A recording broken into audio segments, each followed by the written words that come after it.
Hello દોસ્તો, welcome to my YouTube channel સોરઠની રસધાર લોકવાર્તાઓમાં.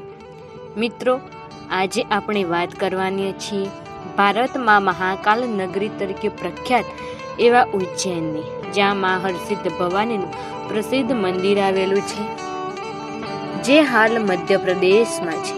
અહીં અસંખ્ય મંદિરો આવેલા છે, જેથી આ નગરીને મંદિરોની નગરી તરીકે પણ ઓળખાય છે.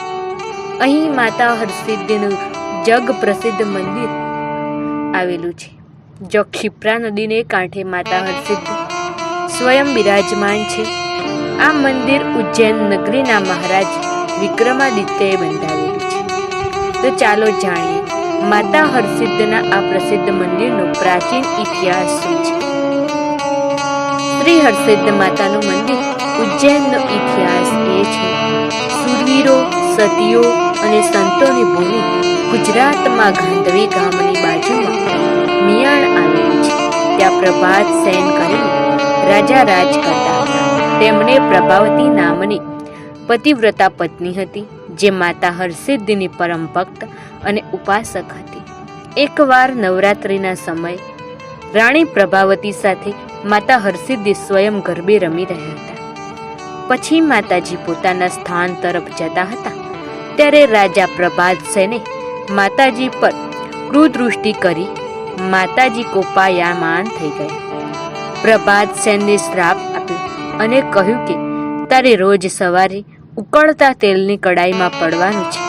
હું તારા શરીરનું ભક્ષણ કરીશ, પણ તારી પત્ની પ્રભાવતીની ભક્તિના ફળ સ્વરૂપે હું તને ફરી સજીવન કરીશ. ત્યારથી રાજા પ્રભાત સેન રોજ પોતાના શરીરનો ભોગ આપવા માટે જતો. એવામાં એક વખત પ્રભાત સેનના માસ્યાઈભાઈ એવા રાજા વિક્રમાદિત્ય મિયાણી, જે ઉજ્જૈન નગરીના રાજા હતા, એમને પ્રભાત સેનની આવી દશા જોઈ અને તેનું કારણ પૂછ્યું. ત્યારે રાજા પ્રભાત સેને સઘળી વાત વિક્રમાદિત્યને કરી. ત્યારે વિક્રમાદિત્યે કહ્યું કે ચિંતા ના કરો, આવતીકાલે તમારી જગ્યાએ હું ભોગ આપવા માટે જઈશ. બીજા દિવસે રાજા વિક્રમ જ્યારે જાય છે અને ઉકળતી તેલની કડાઈમાં પડી પોતાના દેહનું બલિદાન આપ્યું, ત્યારે રાજા વિક્રમની આવી પરોપકાર જોઈ ભાવના જોઈ માતા હરસિદ્ધ સ્વયં પ્રગટ થયા અને વિક્રમને 2 વરદાન માંગવાનું કહ્યું. વિક્રમ રાજાએ પહેલા વરદાનમાં પોતાના માસ્યાઈભાઈ પ્રભાત સેનને શ્રાપમાંથી મુક્તિ આપો એવું માંગ્યું, અને બીજા વરદાનમાં માંગ્યું કે આપ મારી સાથે મારી ઉજ્જૈન નગરીમાં પધારો. માતા હરસિદ્ધિ તથાસ્તુ કહ્યું. પણ રાજા વિક્રમ પાસેથી માતાજીએ એક વચન લીધું, હું હાલ સવાર થતા તારી પાછળ ઉજ્જૈન આવીશ. જે જગ્યાએ તારા મનમાં શંકા જાગશે ને, ત્યાંથી હું એક ડગલું પણ આગળ નહીં. બીજા દિવસે વહેલી સવારે રાજા વિક્રમાદિત્ય માતા હરસિદ્ધિની પગે લાગી પ્રાર્થના કરીને ઉજ્જૈન નગરી તરફ જવા નીકળે છે, અને માતાજી તેની પાછળ જાજરના અવાજ સાથે ઉજ્જૈન જાય છે. ધીમે ધીમે ચાલતા ચાલતા રાજા વિક્રમાદિત્ય ઉજ્જૈનની ક્ષિપ્રા નદીને કાંઠે પહોંચે છે. ત્યારે માતાજીના ઝાંઝરનો અવાજ અચાનક જ બંધ થઈ જાય છે. ત્યારે રાજા વિક્રમના મનમાં શંકા થાય છે કે માતાજી પોતાની પાછળ આવ્યા છે કે નહીં, તે જોવા માટે પાછળ ફરે છે. ત્યારે માતા હરસિદ્ધ ત્યાં જ ક્ષિપ્રા નદીને કાંઠે રોકાઈ જાય છે. પછી ત્યાં જ રાજા વિક્રમ માતા હરસિદ્ધનું વિશાળ અને ભવ્ય મંદિર બંધાવે છે. આ ભવ્ય મંદિરમાં માતા હરસિદ્ધ સ્વયં બિરાજમાન થયા છે. આ મંદિરમાં હરસિદ્ધ માતાજી સાથે દેવી અન્નપૂર્ણા અને દેવી મહાકાળી પણ બિરાજમાન છે. મંદિરમાં પ્રાંગણમાં ભગવાન શિવનું કોટેશ્વર મહાદેવ મંદિર આવેલું છે.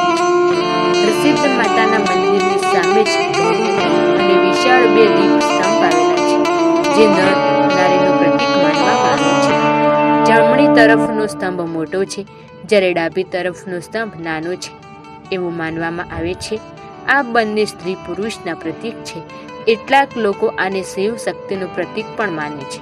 બંને સ્તંભ પર 1100 દીપ છે. આ દીવાઓ પ્રગટાવવા માટે લગભગ 60 કિલો તેલની જરૂર પડે છે. નવરાત્રિ સમય તેમજ દીપાવલી પર્વ આ દીપ સ્તંભ પ્રગટાવી પ્રજ્વલિત કરવામાં આવે છે. રાતે હરસિદ્ધ મંદિરના પટ બંધ થાય છે.